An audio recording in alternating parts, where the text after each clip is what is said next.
Praise the Lord. प्रभु का धन्यवाद हो कि एक बार फिर से उसने हमें यह मौका दिया कि हम उसकी सभा में आ सकें। प्रभु की आज की सभा में आप सबका स्वागत है। प्रभु आप सबको आशीष दे। हम परमेश्वर के वचन में चलेंगे। मैं आपको सामने 2-3 जगह से पढ़ूंगा। पहले मैं पढ़ूंगा आपके सामने निर्गमन की पुस्तक, उसका 3रा अध्याय और उसका 13वां और 14वां पद। और यहाँ पर इस तरीके से लिखा है कि मूसा ने परमेश्वर से कहा कि जब मैं इस्राएलियों के पास जाकर उनसे कहूँ कि तुम्हारे पितरों के परमेश्वर ने मुझे तुम्हारे पास भेजा है, तब यदि वे मुझसे पूछें कि उसका नाम क्या है, तब मैं उनको क्या बताऊं? परमेश्वर ने मूसा से कहा, मैं जो हूँ सो हूँ। फिर उसने कहा कि तू इस्राएलियों से कहना कि जिसका नाम मैं हूँ उसी ने मुझे तुम्हारे पास भेजा है। परमेश्वर अपने वचन के पढ़े जाने बाजी दे। दूसरी जगह से मैं पढ़ूँगा आपके सामने व्यवस्था विवरण, उसका 4था अध्याय और उसका 29 से 31वें पद तक। और यहाँ पर परमेश्वर वचन हमें बताता है, परंतु वहाँ भी यदि तुम अपने परमेश्वर को ढूंढोगे तो वह तुमको मिल जाएगा। शर्त यह है कि तुम अपने पूरे मन से, अपने सारे प्राण से उसे ढूंढो। अंत के दिनों में जब तुम संकट में पड़ो और ये सब विपत्तियाँ तुम पर आ पड़े, तब तुम अपने परमेश्वर की ओर फिरो और उसकी मानना, क्योंकि तेरा परमेश्वर यहोवा दयालु ईश्वर है। वह तुमको ना तो छोड़ेगा और ना नष्ट करेगा। जो वाचा उसने तुम्हारे पितरों से बांधी है वह उसे नहीं भूलेगा। और तीसरी जगह में मैं आपके सामने पढ़ूंगा कि यूहन्ना की इंजील, उसका 18वां अध्याय और 5 और 6 पद। यूहन्ना उसका 18वां अध्याय और उसका 5 और 6 पद, बल्कि चौथे से पढ़ दूँ मैं आपके सामने। तब यीशु ने उनसे सब बातें जो उस पर आने वाली थी जानकर निकला और उनसे कहा कि किसको ढूंढते हो। ये सब का जिक्र है जब यहूदा इस्करियोती जो है उनको पकड़वाने के लिए आया था। तब उसने कहा यीशु नासरी को। तो यीशु ने उनसे कहा, मैं हूँ। उसका पकड़वाने वाला यहूदा भी उसके साथ खड़ा था।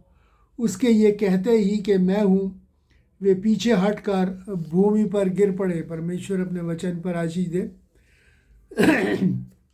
जब परमेश्वर अपनी कौम को मिस्र से छुड़ाया, तब उसने कहा कि मैं हूँ, यानी मैं तुम्हारे साथ हूँ और मैं तुम्हें भूलूंगा न छोड़ूंगा न त्यागूंगा। मैं जो वाचा तुमसे बांधी है, जो तुमसे प्रॉमिस किया है कि मैं हूँ, वह तुम्हारे साथ सदा रहूँगा। इसी तरीके से जब यूहन्ना में जब उसे पकड़वाने के लिए आया, तब उसने किसे ढूंढते हो, तो उसने कहा मैं हूँ। यानी कि वही परमेश्वर है जो कि उस कौम को उठा के निकाल के मिस्र से मुल्क कनान में लेके आया था। वही परमेश्वर प्रभु यीशु मसीह आज कहता है मैं हूँ, क्योंकि जैसे ही उसने कहा मैं हूँ, वो सामर्थ्य का नाम जिसमें कि उस कौम को छुड़ा के लेके आया, वो उसके मुँह से निकला कि मैं हूँ। वो पीछे पछाड़ खा के पीछे गिर गए, यानी कि वो डर गए, काँप गए, क्योंकि उस नाम में सामर्थ्य पाई जाती है। और ये वही सामर्थ्य नाम है जो आज भी हमको इस संसार में हमें संभाले है और हमको लिए चलता है, क्योंकि आज भी वो हमारे साथ है।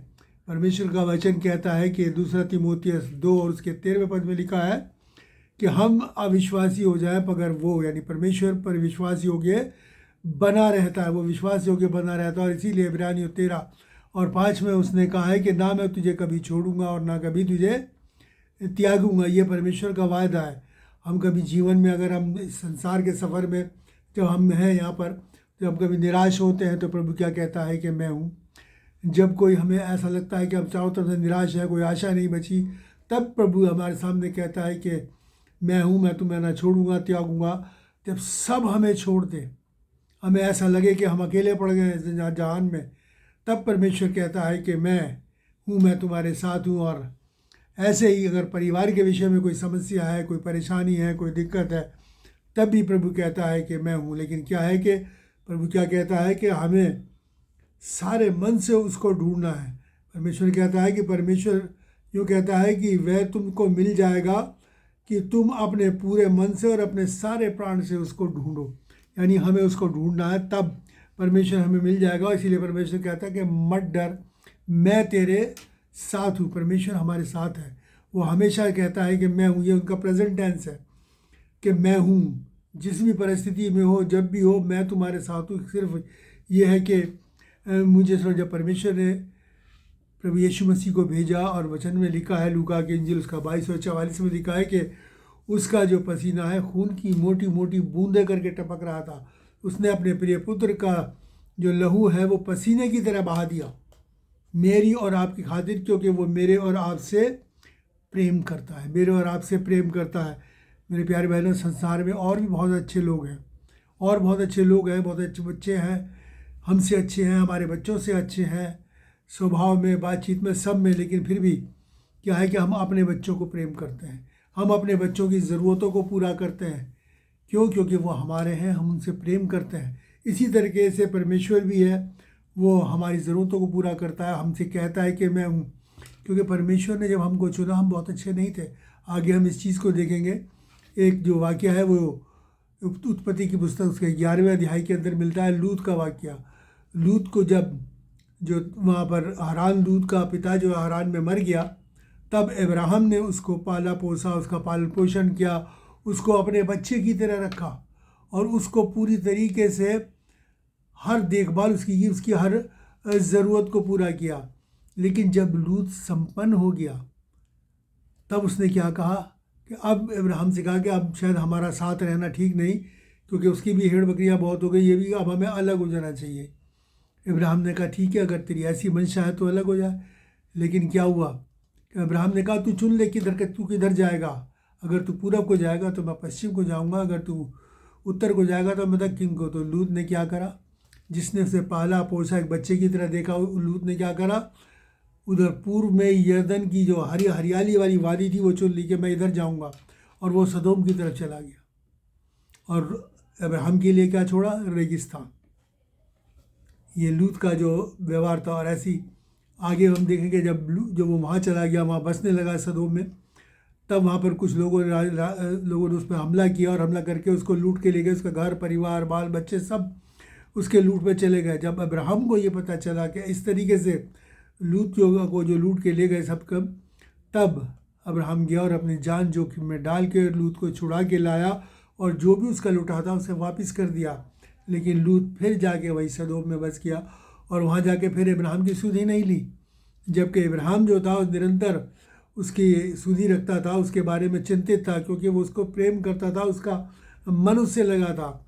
और जब एक बार परमेश्वर ने ठानी के जब देखा कि सदोम में बहुत ज़्यादा पाप बढ़ गया है, सदोम मोरा में, तब उसने परमेश्वर ने ठानी कि जब पाप इतना बढ़ गया है कि मैं इस देश को जो है वो नाश करूँगा, इस नगर को मैं सारे को नाश कर दूँगा। तब वो अब्राहम के पास गया और अब्राहम को अपनी मंशा बताई कि मैं इस नगर को नाश करूँगा। तब अब्राहम जो था वो उससे परमेश्वर से विनती करने लगा। ये उत्पत्ति के 18 अध्याय और उसके 28 से 32वें अध्याय में मिलता है। मैं आपके सामने बताऊंगा कि अब्राहम घबराया, उसने कहा वहाँ तो लूत रहता है और वहाँ तो लूत भी नाश हो जाएगा। लूत उसका भतीजा था। लेकिन फिर वो अपने परमेश्वर से विनती कहा, हे परमेश्वर, मैं तुझसे विनती करता हूँ, अगर तू बुरा ना माने और मैं तुझसे एक विनती करूँ। उसने कहा बोल। उसने कहा कि अगर वहाँ 50 भी मिले तो तू उस नगर को छोड़ देगा, क्योंकि वो लूत को बचाना चाहता था। परमेश्वर ने कहा हाँ, मैं 50 को भी छोड़ दूंगा। फिर उसने कहा 40 अगर वहाँ पर मिले। उसने परमेश्वर मुझे माफ़ करना, मैं तेरे आगे बोल रहा हूँ, अगर 40, उसने कहा 40 भी। और इस तरीके से परमेश्वर से माफ़ी मांगते गिड़गिड़ाते वो 10 पर आ गया कि परमेश्वर अगर 10 भी अगर वहाँ मिले तो छोड़ देगा। तो उसने कहा कि हाँ, अगर 10 भी मिलेंगे तो मैं उस जगह को छोड़ दूंगा। क्यों? जबकि उसका व्यवहार जो था लूत का अब्राहम के प्रति अच्छा नहीं था। लेकिन क्यों? उसका, क्योंकि अब्राहम का जो मन था वो लूत से लगा था, और इसीलिए वो उसके लिए विनती करता रहा कि किसी तरीके से वो लूत को बचा ले और वो जगह को नाश होने से बचा ले, क्योंकि उसका भतीजा वहाँ रहता था जिससे वो प्रेम करता था। और इसी तरीके से परमेश्वर भी जो है, वचन में लिखा है 2 तीमुथियुस 2 और उसके 19वें पद के अंदर लिखा है कि परमेश्वर अपनों को पहचानता है, ना छोड़ता है और ना त्यागता है। अपनों को पहचानता है, इसीलिए वो निरंतर हमें क्षमा करता है। हम हमारे लिए विनती करता है। रोमियो में लिखा है कि और वो हमारे लिए विनती करता है। परमेश्वर जो है उसका आत्मा हमारे लिए विनती करता है। क्यों? क्योंकि परमेश्वर का मन हमसे लगा है, उसने हमको चुना। देखिए कि उसने हम किन लोगों को चुना परमेश्वर ने। परमेश्वर 1 कुरिन्थियों उसका 1 अध्याय और उसके 26 से और 29 पद। 1 कुरिन्थियों उसका पहला अध्याय और उसके 26 और 29 पद में मैं आपके सामने पढ़ दूँ। यहाँ पर किस तरीके से लिखा है। यहाँ पर लिखा है कि हे भाइयों, अपने बुलाए जाने को तो सोचो, ना शरीर के अनुसार बहुत ज्ञानवान, ना बहुत सामर्थी, ना बहुत कुलीन।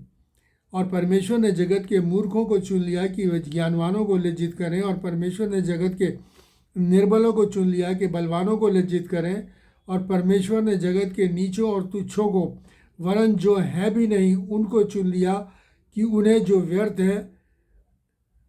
है व्यर्थ ठहराए, ताकि कोई प्राणी परमेश्वर के सामने घमंड ना करने पाए। कोई प्राणी किनको चुना? जो कुछ भी नहीं थे। जगत के मूर्खों को, जगत के तुच्छों को, नीचों को चुन लिया परमेश्वर ने। और आज हम देखते हैं कि किस तरीके, ताकि उनको व्यर्थ ठहराएं। आज जिस तरीके से चंगाइयाँ हो रही हैं, जिस तरीके से परमेश्वर के वचन के द्वारा लोगों की प्रॉब्लम सॉल्व की जा रही है, वो लोग हैरान होते हैं, परेशान होते हैं। परमेश्वर ने हमको चुना। परमेश्वर कभी भी बुद्धिमानों को, ज्ञानवानों को नहीं चुनता, क्योंकि वो अपने पे घमंड करेंगे, अरे ये तो हमने अपने द्वारा अर्जित किया है। बहुत सी बार मैंने लोगों को ये कहते हुए भी सुना है कि वो क्या कहता है, अरे ये सब कुछ हमारी मेहनत से, हमने अपनी मेहनत से हम इस मकाम पर पहुँचे हैं। ये सब कुछ हम, जब वो भूल जाते हैं कि इस ऊंचाई उठाने वाला केवल परमेश्वर है। और इसी तरीके से और लोग घमंड करते हैं। कोई घमंड ना करे, इसलिए परमेश्वर ने उन लोगों को चुना। हमने उन लोगों को चुना, हम अच्छे नहीं थे जिससे हम चुने गए। हाँ, परमेश्वर ने हमको चुन के अच्छा बना दिया। हम उस पर विश्वास करने के द्वारा अपनी बुराइयों से अलग हो गए, अच्छे बन गए। परमेश्वर ने अपनी सामर्थ्य से भरा, वो अपनी सामर्थ्य को हमारे द्वारा प्रकट करता है, ताकि आप लोग जान सकें ये परमेश्वर के चुने हुए लोग हैं। इसी तरीके से देखिए, परमेश्वर का वचन क्या, दूसरा पतरस उसका पहला अध्याय और उसका 10वां पद। दूसरा पतरस का पहला अध्याय और उसके 10वें पद में इस प्रकार से लिखा हुआ है,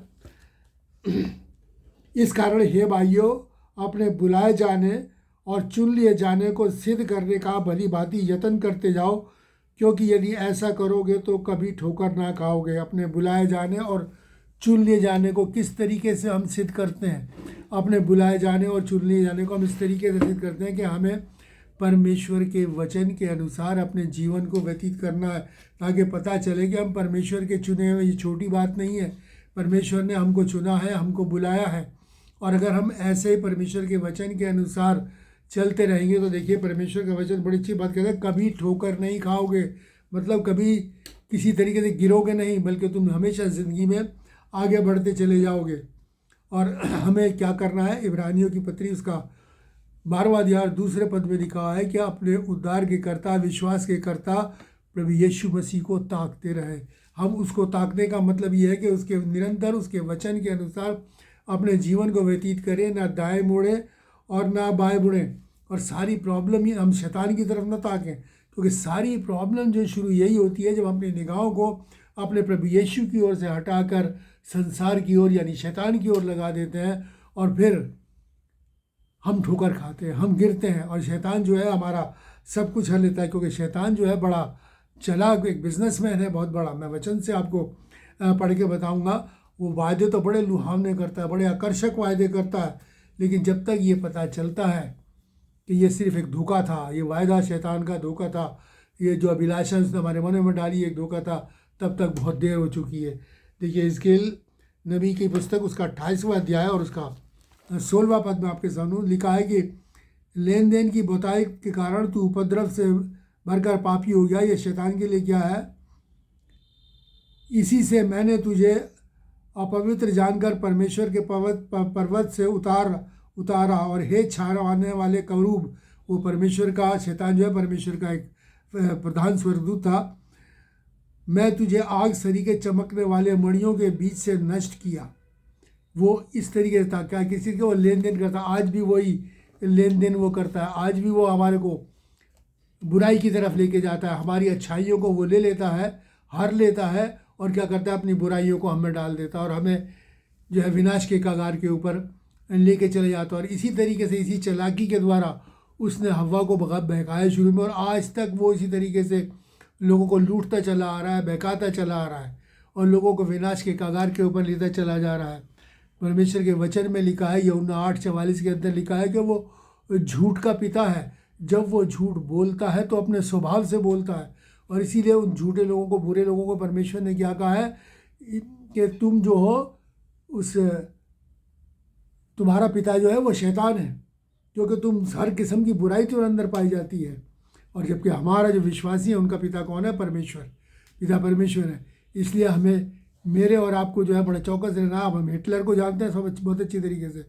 हिटलर का एक बहुत बड़ा स्लोगन था, tell a lie with confidence and everybody will believe, कि अपने झूठ को इतनी ज़्यादा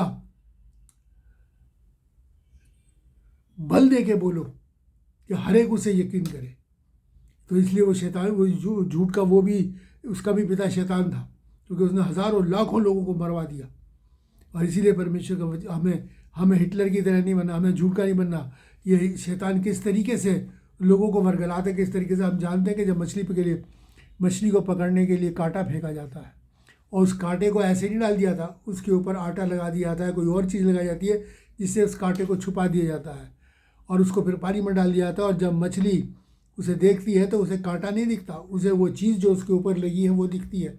और जब तक उसे ये एहसास होता है कि ये कांटा है इसके अंदर, तब तक बहुत देर हो चुकी होती है और मछली जो है वो उस जाल में फंस जाती है। इसी तरीके से शैतान करता है, वो हमारे अंदर जो है वो संसारिक अभिलाषाओं को उत्पन्न करता है, और उस तरीके जब उन्हें देखने लगता है वो लुभावने बातें करता है कि अरे दुनिया क्या रखा है कि तुम तमाम दुनिया की ऐश और आराम जो है वो सब हमारे सामने रख देता है, और कहता है कल तो मर जाना है, क्या पता ये सच है कि नहीं है। और फिर लोग उसके लुभावने वादों में आ जाते हैं। इसी तरीके से वो हमको वरगला के और उस विनाश के कगार पे ले जाता है। और जब तक हमें पता चलता है, जब तक बहुत देर हो चुकी होती है। प्रभु यीशु मसीह का वचन क्या कहता है? यूहन्ना 6 और उसके 27वें पद के अंदर परमेश्वर का वचन हमको बताता है। यूहन्ना 6 और उसके 27वें पद में लिखा है, नाशवान भोजन के लिए परिश्रम ना करो, परंतु उस भोजन के लिए जो अनंत जीवन तक ठहरता है, जिसे मनुष्य का पुत्र तुम्हें देगा, क्योंकि पिता अर्थात परमेश्वर ने उसी पर छाप लगाई है। नाशवान भोजन के लिए परिश्रम ना करो, बल्कि उसके लिए जो स्वर्ग के पिता प्रभु यीशु मसीह हमको देता है, उसका वचन, उसका भोजन क्या है? ये परमेश्वर का वचन, उसकी इच्छा को पूरा करना ही हमारा भोजन है। और जब हम इसके अनुसार चलते हैं तो हमें अनंत जीवन मिलता है, हम स्वर्ग राज्य के अधिकारी होते हैं। और शैतान का भोजन क्या है? हर किस्म की बुराई, संसार की अभिलाषा, जो इसमें पड़ जाता है वो फिर उसने अपना सब कुछ, अपनी ईमानदारी, अपनी नेकी, अपनी भलाई जो उसने कमाई थी, अपनी धार्मिकता, सबको शैतान उसको ले लेता है और अपनी हर किस्म की बुराई हमारे अंदर डाल देता है। इसलिए परमेश्वर का वचन कहता है कि वो भोजन लो जो परमेश्वर का पुत्र प्रभु यीशु मसीह हमें देता है। अर्थात हमें इस वचन के अनुसार अपने जीवन को व्यतीत करना है। शैतान की इच्छा के अनुसार मेरे और आपको नहीं चलना है, क्योंकि शैतान जो है, जब मैं उसके बारे में आपको तो बताऊँगा, परमेश्वर के वचन से पढ़ के बताऊँगा। स्केल की पुस्तक उसका 28वां अध्याय, और मैं आपके सामने पढ़ूँगा 12 से और 16 पद तक। और यहाँ पर लिखा है, हे मनुष्य के संतान, सोर के राजा के विषय में विलाप का गीत बनाकर ये कहा कि परमेश्वर यूँ कहता है कि तू तो उत्तम से भी उत्तम है, तू बुद्धि से भरपूर सर्वांग सुंदर है, तू परमेश्वर की अदन की बारी में था, तेरे पास आभूषण, मणि, पराग, हीरा, फिरोज़ा, सुलेमानी मणि, यशब, नीलमणि, मरकत, लाल और भांति भांति के मणि और सोने के पहरावे थे। तेरे डफ और बांसुरियाँ तुझी में बनाई गई थी। जिस दिन तू सिरजा गया था उसी दिन वे भी तैयार की गई। तू छा जाने वाला अभिषिक्त करूप था। मैंने तुझे ऐसा ठहराया कि तू परमेश्वर के पवित्र पर्वत पर रहता था। तू आग सरी के चमकने वाले मणियों में चलता था। जिस दिन से तू सिरजा गया और जिस दिन तक तुझ में कुटिलता ना पाई गई, उस समय तक तू सारी चाल चलन में निर्दोष रहा, परंतु लेन देन की बहुतायत के कारण तू उपद्रव से भर होकर पापी हो गया। इसी कारण मैंने तुझे अपवित्र जानकर परमेश्वर के पर्वत पर से उतारा। और हे छाबान जाने वाले करूब, मैंने तुझे आग सरी के चमकने वाले मणियों के बीच से नष्ट किया। ये शैतान के विषय में परमेश्वर कि तू बहुत सुंदर था, सर्वांग सुंदर था, बुद्धि से परिपूर्ण था परमेश्वर। और इसीलिए शैतान जो है बड़ा, मैंने कहा चालाक बिजनेसमैन है, बुद्धि से परिपूर्ण है। उसकी बातें जो है बहुत अपीलिंग है, उसकी बातों में बुद्धि पाई जाती है, उसकी बातों में लॉजिक पाया जाता है। और यही वो लॉजिक दे के उसने आदम और हवा का बहुत आकर्षक है। वचन में लिखा है कि वो ज्योतिर्मय स्वर्गदूत का रूप धारण कर सकता है। उसी लॉजिक से क्या क्या कहा कि आज परमेश्वर ने कहा था कि यदि तू फल खाएगा तो मर जाएगा। उसने कहा कि तू नहीं मरेगा, कुछ नहीं होगा तेरा। परमेश्वर झूठ बोलता, बल्कि तू उसके समान हो जाएगा। और उसने वो बहका के बोला। और इसी बात में आज यही लॉजिक वो मेरे और आपके सामने रखता है बहुत सी बातों में। अरे संसार की ओर मिला जाए, यही तो है संसार, जीने को मिला है, यही एक ज़िंदगी है हमारी। और इसके इसी को तुमने आराम से ऐश आराम से नहीं जिया तो फ़ायदा क्या, बात का पता नहीं हो ना हो। इसी तरीके से वो हमको भराता है। उसकी बातों में बतेरे लॉजिक है, हमें बुराई की तरफ डालने के लिए बतेरे लुभावने प्रलोभन है जो कि शैतान ने मेरे और आपके रखे हैं। और वो अपनी इसी बुद्धि के कारण ही वो शैतान मनुष्य को निरंतर शैतान जो है गिराता रहता है। लेकिन जो परमेश्वर के वचन में बना रहता है, परमेश्वर का वचन क्या कहता है, वो ठोकर नहीं खाता। शैतान को क्या कहता है, शैतान मेरे सामने से दूर हो, ये बातें मेरे लिए व्यर्थ है, मेरा इनसे कोई मतलब नहीं है। जैसे प्रभु यीशु मसीह ने शैतान को डांट के भगा दिया था कि मेरे सामने से दूर हो, इसी तरीके से मेरे और आपका अगर वचन में मैं और आप बने हुए हैं मेरे प्यारे भाई बहनों, तो ये समझ लिए कि शैतान हमारा बाल भी बाका नहीं कर सकता। मेरे और आपको निरंतर उसके वचन के अंदर बने रहना है। परमेश्वर का वचन यही कहता है, क्या कहते, जैसे कि अभी हमने इसमें पढ़ा, यदि तू यहोवा को ढूंढे तो वो तुझे मिल जाएगा, पर शर्त यह है कि अपने पूरे मन से और अपने सारे प्राण से ढूंढो। मैं अक्सर एक वर्ष आपके सामने रखता हूँ कि तेरे प्रभु अपने परमेश्वर से अपने सारे मन, अपने सारे प्राण, अपनी सारी शक्ति से प्रेम रख।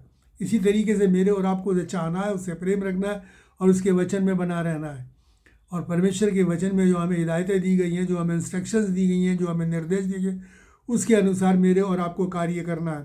अब देखिए कि परमेश्वर का वचन हमें क्या क्या बताता है, उसके अनुसार हम अगर कार्य करते हैं तो मेरे प्यारे भाई बहनों, हम किसी भी तरीके से ठोकर नहीं खा सकते। रोमियो उसका 13 अध्याय और उसके 11 से 14 पद मैं आपके सामने पढ़ूंगा। रोमियो 13 अध्याय उसके 11 से 14 पद। और देखिए यहाँ पर परमेश्वर का वचन हमको क्या बताता है। यहाँ पर लिखा है कि समय को पहचान कर ऐसा ही करो, इसलिए अब तुम्हारे नींद से जाग उठने की घड़ी आ पहुँच चुकी है। क्योंकि जिस समय हमने विश्वास किया उस समय के विचार से तो हमारा उद्धार निकट है। रात बहुत बीत गई है, मतलब अंधियारा बहुत बीत गया है, और दिन निकलने पर है, यानी प्रभु यीशु मसीह का आगमन बहुत नज़दीक है, निकलने पर है। इसलिए हम अंधकार के कामों को, यानी हर बुराई के कामों को त्याग दें जो शैतान जिनके पीछे हमको ले जाना चाहता है, त्याग कर ज्योति के हथियार बांध लो, क्योंकि परमेश्वर ज्योति है। प्रभु यीशु मसीह ने कहा कि मैं जगत की ज्योति, ज्योति के हथियार हम बांध लें, परमेश्वर के वचन को अपने अंदर ले ले। इसलिए लिखा तू अपने वचन की तलवार को हमें लेना है। और आगे क्या लिखा है, तरबाल ने जैसा दिन को शोभा देता है वैसे हम सीधी चाल चले, और ना कि लीला क्रीड़ा, पियक्कड़पन, व्यभिचार, लुचपन में, और ना झगड़े और ना डाम है। दिन का काम है ईमानदारी का, रोशनी का, ज्योति का काम। और रात के काम क्या है, परमेश्वर के वचन ने बता दिया। जैसे क्या लिखा है कि लीला क्रीड़ा, ऐशो आराम, अय्याशी करना, व्यभिचार, परस्त्री गमन, ये फिर पियक्कड़पन, फिर ना व्यभिचार करना, लुचपन नहीं करना, झगड़े फसाद नहीं करने। हमें बहुत से लोग हैं जिनको एक हैबिट सी पड़ी हुई होती है झगड़े फसाद की, हर बात में का गलत मतलब निकाल के वो कहते हैं ये रात के काम है, अंधकार के काम है। इनसे मेरे और आपको अलग होना है। वरन प्रभु यीशु मसीह को पहन लो, यानी उसके वचन में लीन हो जाओ कि जो भी करो उसके वचन के अनुसार करो, और शरीर की अभिलाषाओं को पूरा करने का उपाय ना करो। शरीर की अभिलाषा यही है, लीला क्रीड़ा, पियक्कड़पन, व्यभिचार, लुचपन, झगड़े फसाद, ये पूरा करने की इच्छा ना करो। अब मेरे और आपके नींद से जाग उठने का समय, क्योंकि प्रभु का आगमन निकट है। प्रभु ने कहा है वो किस घड़ी आएगा किसी को नहीं पता। वो आज आ सकता है, आज रात आ सकता है, कल आ सकता है, परसों, जब मर्जी आ सकता है। इसलिए मेरे और आपको तैयार रहना है। और परमेश्वर का वचन देखिए और क्या कहता है। परमेश्वर इफिसियों 5 और उसका 14 पद को हम पढ़ें, वहाँ पर लिखा है, हे सोने वाले जाग और मुर्दों में से जी उठ, तो मसीह की ज्योति तुझ पर चमकेगी। सोने वाले जाग, मुर्दों में से जी उठ, यानी अपने वो मुर्दों के काम, बुराई के काम, जो शैतान के काम है, वो हम उनसे अलग हो जाए, उनसे जाग जाएं, और उनसे हम मेरे और आपको हर हाल में दूर होना है। और दिखा है कि तब मसीह की ज्योति, यानी कि मसीह का प्रकाश तुम पे चमकेगा और तुम ज्योतिर्मय हो जाओगे, और परमेश्वर के प्रकाश में होकर उसके नाम को प्रकट करोगे। क्योंकि परमेश्वर का वचन कहता है तुम मेरी पत्री लोग हमें पढ़ते हैं, हमारी ज़िंदगियों को पढ़ते हैं, देखते हैं और प्रभु यीशु मसीह को जानते हैं। अगर हमारी ज़िंदगियों को देखने के बाद लोग और हमें शैतान को पाते हैं और शैतान को जानते हैं, तो ऐसी ज़िंदगी से कोई फ़ायदा नहीं, लानत है। इसलिए मेरे और आपको वो काम करने हैं जिससे कि हमें प्रभु यीशु मसीह को प्रकट करने वाले बन सके। तुम्हारी ज्योति मनुष्य के सामने चमके कि वह तुम्हारे भले कामों को देखकर तुम्हारे स्वर्गीय पिता की बड़ाई करें। ये परमेश्वर की इच्छा है, परमेश्वर की मनसा है। और अब मेरी भाई बहन, जैसे मैंने आपको कहा था कि समय बहुत थोड़ा रह गया, बल्कि मैं ये कहूँ तो गलत नहीं होगा कि अब समय जो है वो बिल्कुल बूढ़ा हो गया, क्योंकि अंत का समय, अब समय ख़त्म होने वाला है। क्योंकि जब प्रभु यीशु मसीह आएगा तो हमें साथ ले जाएगा, तो हम अब समय सीमा से पार हो जाएंगे। ये समय का बैरियर हमारे सामने से ख़त्म हो जाएगा। फिर आज कल परसों की कोई बात नहीं रहेगी, हम प्रेजेंट में जिएंगे उस स्वर्ग के अंदर। आज कल परसों का कुछ नहीं, हम समय बैरियर बाहर जाएंगे, अब समय ख़त्म होने वाला है। लेकिन जो प्रभु यीशु मसीह के वचन के अनुसार है वही उस स्वर्ग की अद्भुत बातों को देखेंगे और उस परमेश्वर के साथ रहेंगे। इसलिए अब प्रभु यीशु मसीह ने क्या कह दिया कि मैं हूँ, मैं तुम्हारे साथ हूँ, जो अपने वायदों में सच्चा है। वो कहता है ये वायदा जो मैंने तुम्हारे पितरों से कहा, ये बाइबल में लिखी गई है हज़ारों साल पहले, मैं कहा है मैं उसे नहीं भूलूंगा। वो मुझे याद है, जब तुम मुझे पुकारोगे, मेरे पास आओगे, मैं तुम्हारी प्रार्थना को सुनूंगा। वचन देखिए कितना अच्छी क्या कहता है, आगे क्या लिखा है कि अंत के दिनों में जब तुम संकट में पड़ो और ये सब विपत्तियाँ तुम पर आ पड़े, तब तुम अपने परमेश्वर की ओर फिरो और उसकी मानना। हम परमेश्वर में जितनी अब संसार का क्या हाल है, कितनी परेशानियाँ, दिक्कतें, विपत्तियाँ, वो कहता है कि तुम उसकी ओर फिरो और उसकी मानना, मतलब उन बातों को जो वचन में लिखी हैं उन्हें मानना है। अब ये मेरे और आपके हाथ में, परमेश्वर ने तो अपने वादे के लिए कह दिया, मैं तुम्हें ना छोड़ूंगा ना तुम्हें त्यागूंगा, मैं हूँ। अब मेरे और आपको देखना है कि परमेश्वर हम में है कि नहीं, उसका वचन हम में है कि नहीं, हम परमेश्वर के हैं कि नहीं, क्योंकि वो अपनों से प्रेम करता है। अगर हम शैतान के हैं तो हमसे प्रेम नहीं करेगा, वो अपनों से प्रेम करता है। आज का वचन यही है कि हम जानें कि परमेश्वर अपने वादों में सच्चा है। उसने कह दिया मैं हूँ, वो आज भी है, कल भी है, परसों भी है, कल भी था, आज भी है, आगे भी रहेगा, दुनिया के अंत तक वो हमारे साथ रहेगा और हमें संभालता रहेगा, बशर्ते कि हम उसमें बने रहें। और आज मेरे और आपके लिए यही संदेश है कि हम प्रभु में बने रहें।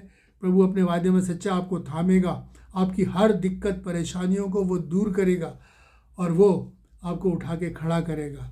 परमेश्वर इन वचनों के द्वारा आप सबको आशीष दे और हमें तौफीक और ताकत इनायत फरमाए, शक्ति और सामर्थ्य दे के हम प्रभु के वचन में लीन रहें, प्रभु हम में और हम प्रभु में बने रहें। प्रभु आपको आशीष दे। आइए हम प्रार्थना करें।